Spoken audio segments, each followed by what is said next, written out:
Bonjour à tous, aujourd'hui on va apprendre à convertir des unités de volume. Alors ça c'est toujours un truc qui vous pose problème, mais vous allez voir c'est très simple. Je vais commencer par le classique, le tableau de conversion.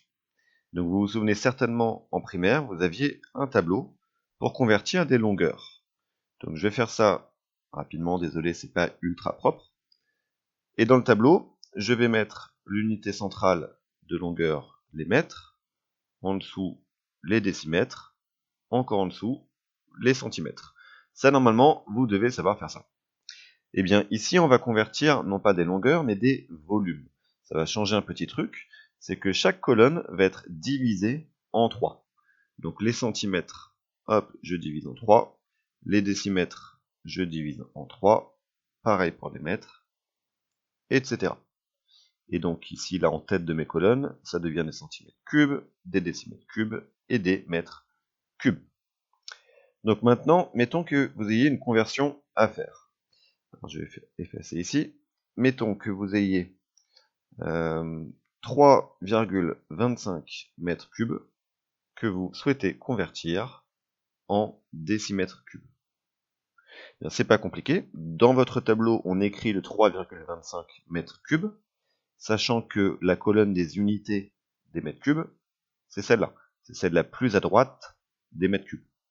Donc 3,25 mètres cubes, ça s'écrit comme ça.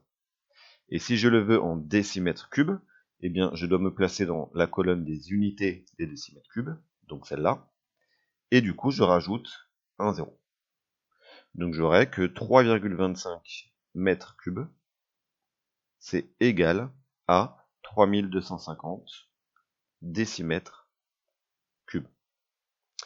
Autre exemple, si vous avez 34 cm3 et vous voulez savoir combien ça fait en mètres cubes, eh bien on place 34 cm3 dans la colonne des centimètres cubes, tout simplement, sachant que l'unité est au fond à droite, donc 34 cm3, je le place comme ça. Et pour savoir combien ça fait en mètres cubes, je me place dans la colonne des unités des mètres cubes, donc ici, et je rajoute des zéros, ce qui fait 0,00034 cm3. Pas très pratique à écrire. Voilà, vous savez presque tout sur les conversions de volume. Il y a quand même quelque chose d'important, c'est que les volumes, des fois, on les exprime en longueur au cube, donc mètres cubes, décimètres cubes, centimètres cubes, et des fois, on préfère l'exprimer en litres. En litres et les multiples aussi, hectolitres, décilitres, centilitres, etc. Pour ça, il y a une seule chose à rajouter dans notre tableau, c'est la colonne des litres, qui vient toujours se placer ici. C'est-à-dire que 1 litre, c'est 1 décimètre cube. Ça, c'est la chose que vous devez retenir par cœur. 1 litre, c'est 1 décimètre cube. Une fois qu'on sait ça, eh bien les multiples du litre, on sait les placer. En dessous du litre, on a les décilitres, les centilitres, les millilitres. Et au-dessus, c'est plutôt rare, mais on peut avoir les décalitres, les hectolitres, les kilolitres, etc. Bon, maintenant que le tableau est fait, c'est plutôt simple. Alors, je vais faire de la place.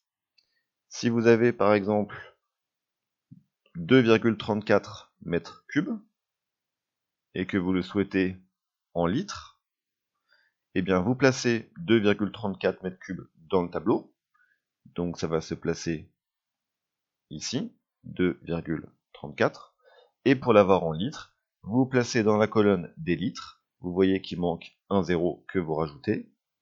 Et donc ça va faire, ici, en retirant la virgule, 2340 litres.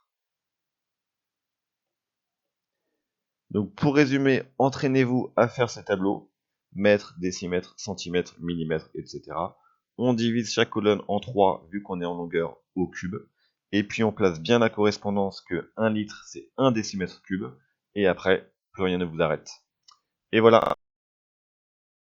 Si tu penses avoir compris, alors abonne-toi à ma chaîne et viens vite sur contrôledemaths.com. Tu y trouveras toutes mes vidéos, des cours et des exercices aléatoires corrigés. A bientôt.